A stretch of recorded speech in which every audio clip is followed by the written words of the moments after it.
নমস্কার সকলকে। অন্যান্য দিনের মতো আজকেও চলে এসেছি নতুন আরেকটি পর্বে, নতুন আরেকটি আলোচনা নিয়ে। সম্প্রতি আইপিসি বা ইন্ডিয়ান পেনাল কোড এটি চেঞ্জ হয়েছে, আমরা সকলেই জানি, এবং এর পরিবর্তে এসছে ভারতীয় ন্যায় সংহিতা বা বিএনএস অ্যাক্ট 2023, যা কেন্দ্রীয় সরকার নিয়ে এসছে। এবার এই আইনে কি কি বদল হয়েছে বা কোন কোন সেকশন আছে বা আরো ডিটেলসে কি কি এসছে নতুন সেকশন, তা আমরা জানবো। একইভাবে আজকে আমাদের সাথে উপস্থিত রয়েছেন প্রফেসর তথা হাইকোর্টের আইনজীবী প্রীতম ব্যানার্জি স্যার। স্যারকে নমস্কার। নমস্কার। নমস্কার।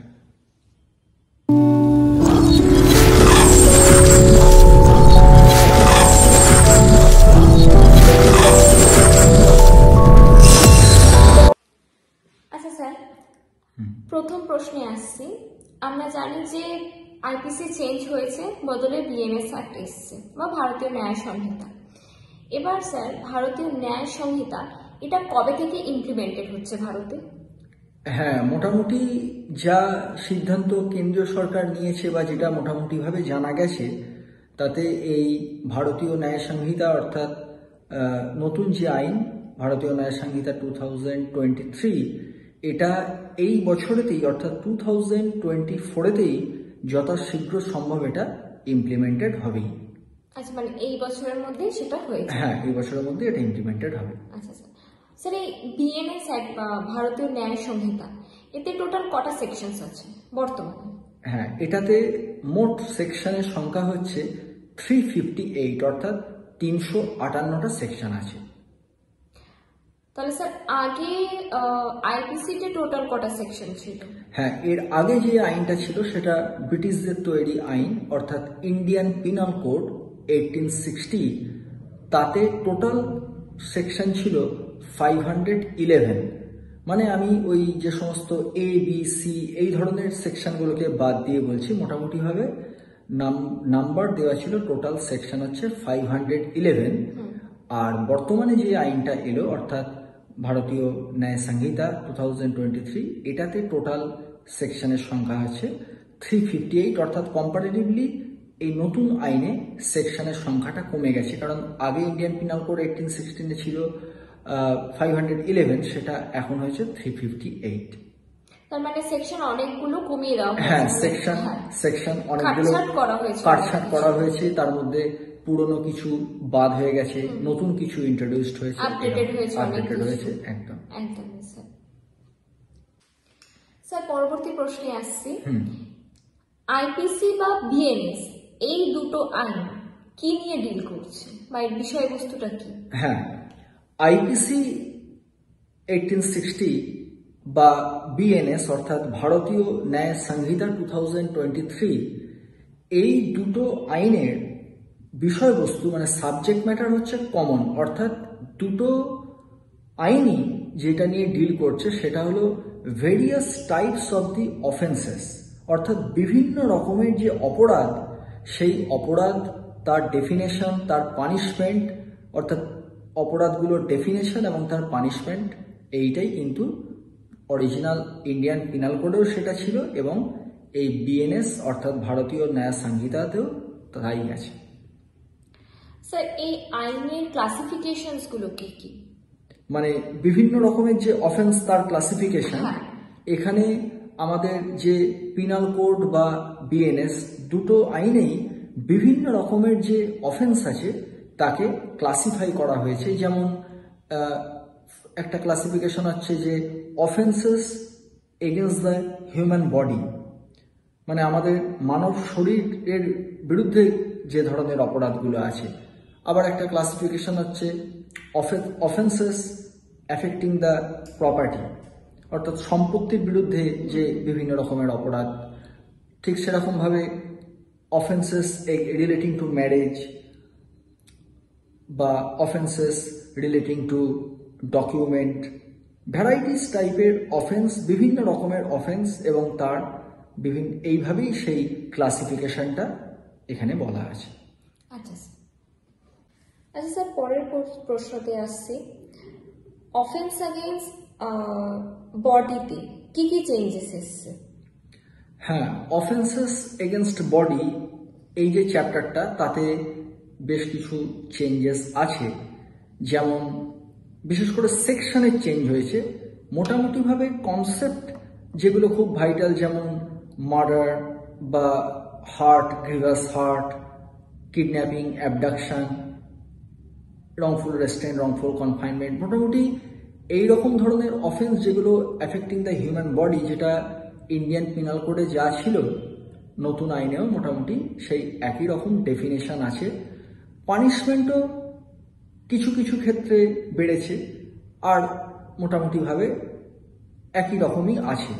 তা মেজর চেঞ্জেসের মধ্যে আমি বলতে চাই, যেমন হচ্ছে আগে যেটা ছিল কালপেবল হোমিসাইড, যেটা ইন্ডিয়ান পিনাল কোডে ছিল section 299, definition of culpable homicide, সেটা বর্তমান বিএনএস আইনে হয়েছে সেকশন 100।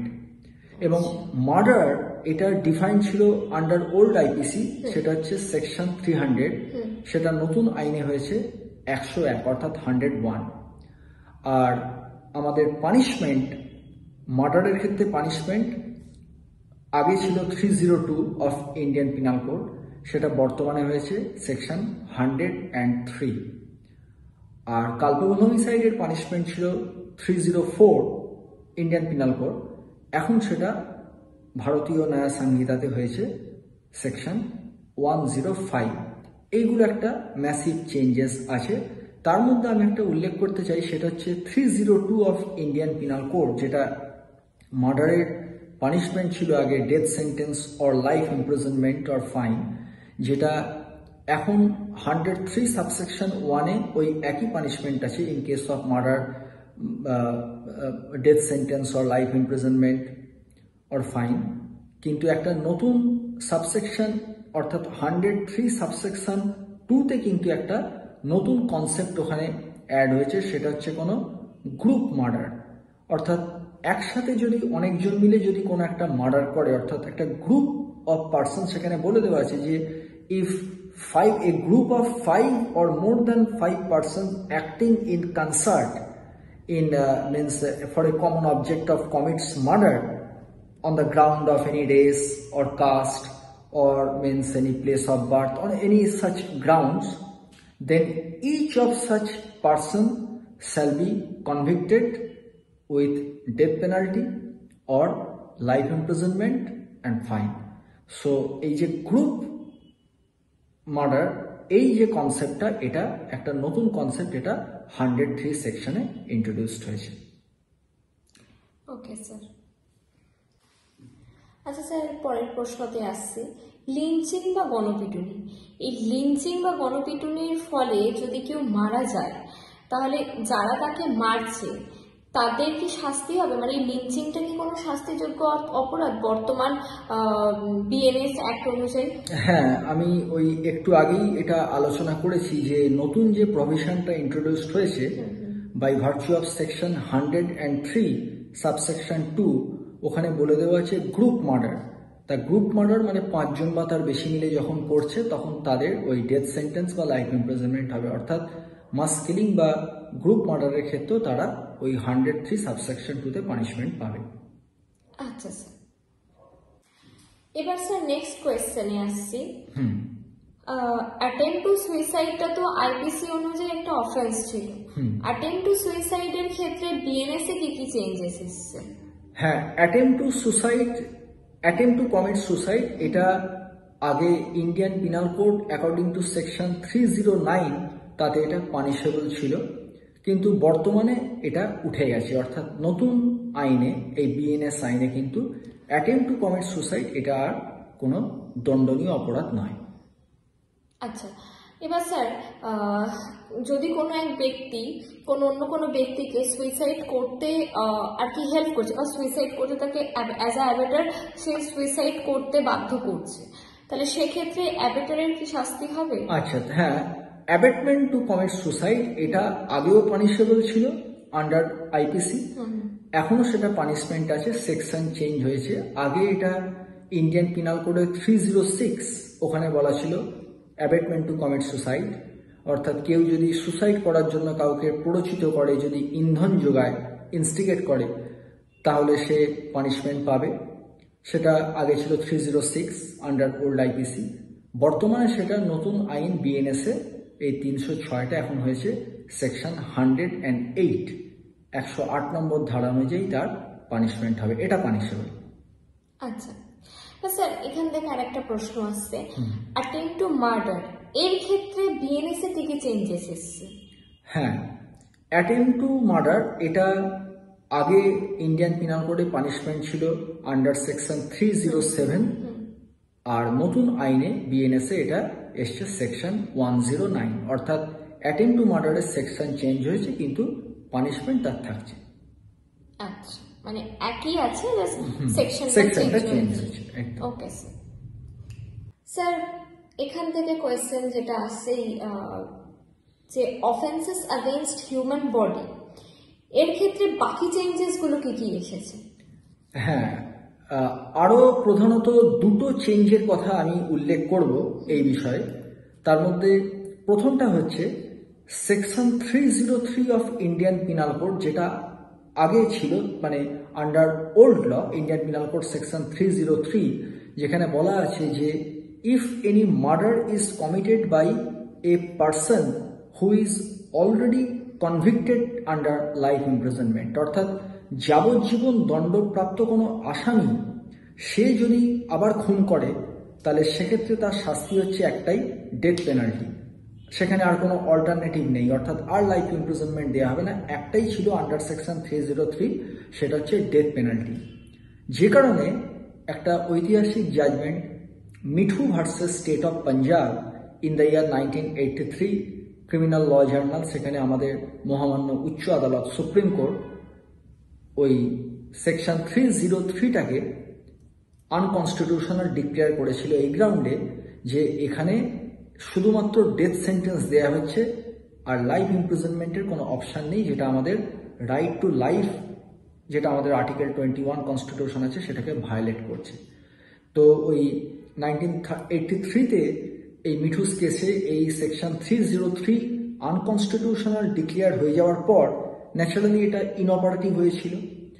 তো বর্তমানে এই সেকশন 303টাই একটু মডিফাই করে নতুন আইনে এই বিএনএস এ সেকশন 104 এখানে এটা আবার চালু হলো, কিন্তু অ্যামেন্ড করে এখানে বলা হয়েছে যে অর্থাৎ if any person who is already serving sentence under life imprisonment commits murder again, punishment will be imposed either death penalty or life imprisonment, অর্থাৎ আবার লাইফ ইমপ্রিজনমেন্টের অপশানটাকে ওখানে জুড়ে দেওয়া হলো, অর্থাৎ ডেথ অর লাইফ ইমপ্রিজনমেন্ট।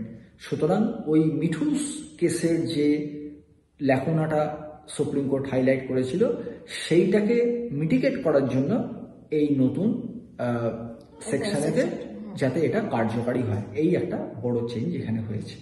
আচ্ছা স্যার। আচ্ছা, তাহলে সেকেন্ড চেঞ্জটা কি? দুটো চেঞ্জেসের পরে সেকেন্ড চেঞ্জেসটা কি হয়েছে? আর সেকেন্ড চেঞ্জ হয়েছে সেটা হলো সেকশন 377, এটা আগে যেটা ইন্ডিয়ান পিনাল কোডে ছিল আনন্যাচারাল অফেন্স, এই আনন্যাচারাল অফেন্স এটা কিন্তু বর্তমানে উঠে গেছে, অর্থাৎ 377 যেটা আনন্যাচারাল অফেন্স ছিল সেটা আর এখন নতুন বিএনএস এতে আর নেই। আচ্ছা স্যার, এই যে আনন্যাচারাল অফেন্স, স্যার আনন্যাচারাল অফেন্সটা কি? আনন্যাচারাল অফেন্স এটা সেকশন 377 যেটা আগে ইন্ডিয়ান পিনাল কোডে ছিল, তা আনন্যাচারাল অফেন্স অর্থাৎ যে sexual intercourse means Karnal intercourse which is against the order of nature between any man with any man or a man and woman or with even any animal. So in that case punishment may extend up to life imprisonment or 10 years imprisonment and fine. অর্থাৎ against the order of nature যদি কেউ Karnal intercourse যদি কেউ করে, অর্থাৎ সেটা ক্ষেত্রে punishment যেটা 377-এ ছিল Indian penal code unnatural offence, সেটা বর্তমানে আর নেই বিএনএস আইন অনুযায়ী। তাহলে স্যার সেই হিসাব মতন যে হোমোসেক্সুয়ালিটি ব্যাপারটা সেটা তাহলে এখন মানে লিগালাইজড হয়ে গেছে। হ্যাঁ, এখন হোমোসেক্সুয়ালিটি তাহলে সেই অর্থে লিগালাইজ হচ্ছে, অর্থাৎ এখন মানে এ মেল উইথ মেল কোনো সেক্সুয়াল রিলেশনশিপ বা হোমোসেক্সুয়ালিটি যেটা আমরা বলি বা lesbians in case of female and female, এটা আইনগতভাবে আনন্যাচারাল অফেন্সের মধ্যে আর পড়ছে না, কিন্তু অ্যানিমালদের সাথে করলে সেটাও আর অপরাধের মধ্যে পড়ছে না, যেহেতু আনন্যাচারাল অফেন্সটা উঠে যাচ্ছে। কিন্তু স্যার এটা তো মানে একটা দেখা গেল যদি আমি হোমোসেক্সুয়ালিটি ব্যাপারটাকে যদি সাইডও করে দিই, অ্যানিমালসদের সাথে যেটা হচ্ছে সেটা তো স্যার একটা মানে অফেন্স, লিটারালি স্যার সেটা তো অফেন্স। এটা অবশ্যই এটা একটা অফেন্স এবং এটা একটা পিকুলিয়ার টাইপের অফেন্স এবং এটা মানে একটা ডিমোরালাইজিং এফেক্ট আছে এবং এটা এথিক্যালের দিক থেকে অত্যন্ত খারাপ। তো ঘটনা এটা যে এই সেকশনটা উঠে যাওয়াতে এটা একটা বিরাট বড় নতুন চ্যালেঞ্জ তৈরি হলো আমাদের শুভবুদ্ধি সম্পন্ন মানুষের কাছে, সমাজের কাছে। তা সেক্ষেত্রে একটা জিনিস আমি উল্লেখ করছি, যদিও সেটা কোনোভাবেই সাবস্টিটিউট নয়, তার কারণ সেখানে সেরকম স্ট্রিনজেন্ট পানিশমেন্ট নেই, যেটা আগে 377-এ ছিল লাইফ ইমপ্রিজনমেন্ট বা 10 ইয়ার্স রিগরাস ইমপ্রিজনমেন্ট। একটা আইন আছে, সেটা হচ্ছে prevention of cruelty against animal act 1960। তা সেখানে সেকশন 11-এ বলা আছে যে ক্রুয়েলটি এগেনস্ট দ্য অ্যানিমাল তার পানিশমেন্ট, কিন্তু সেই পানিশমেন্ট খুবই মিগার অ্যামাউন্ট, মানে সামান্য একটু ফাইন বা এরকম মানে হ্যাঁ, তা ন্যাচারালি ওই আইন দিয়ে এইরকম একটা অপরাধকে কন্ট্রোল করা যাবে না। খুবই কি বলবো স্যার, আর এটাকে তুলে দিয়েও মানে এটা একটা খুব সিরিয়াস একটা ড্রব্যাক বলেই আমার মনে হচ্ছে। একদমই sir. Sir offences against body ছাড়াও আর কি কি ম্যাসিভ চেঞ্জেস এসেছে অন্যান্য অফেন্সেসের ক্ষেত্রে? হ্যাঁ, অফেন্সেস এগেনস্ট দ্য বডি এটাই এই নতুন আইনের সব থেকে বড় চেঞ্জেসটা এখানেই এসছে এই চ্যাপ্টারে। এছাড়া আরও অন্যান্য ভেরিয়াস টাইপস অফ অফেন্সেও কিছু কিছু পরিবর্তন আছে, যেমন অফেন্সেস এগেনস্ট দ্য প্রপার্টি বা সেক্সুয়াল অফেন্সেস, এখানেও কিছু চেঞ্জেস আছে, বা অফেন্সেস এগেনস্ট দ্য স্টেট। তাহলে এই অফেন্সেস এগেনস্ট দ্য স্টেট বা অফেন্সেস রিলেটিং টু সেক্স বা অফেন্সেস রিলেটিং টু প্রপার্টি, এই ধরনের ডিভিশনসের বা ক্লাসিফিকেশনস অফ অফেন্সের মধ্যেও কিছু চেঞ্জেস এই নতুন ভারতীয় ন্যায় সংহিতাতে আছে। একদমই। তাহলে স্যার আমরা এই বিষয় নিয়ে এই যে বাকি যে চেঞ্জেসগুলো আছে এই অফেন্সেস अगेंस्ट প্রপার্টি বা অফেন্সেস अगेंस्ट স্টেট, এই নিয়ে আমরা পরবর্তী আরেকটি পর্বে আলোচনা করব, কারণ এই আলোচনাটা একটু সময় সাপেক্ষ।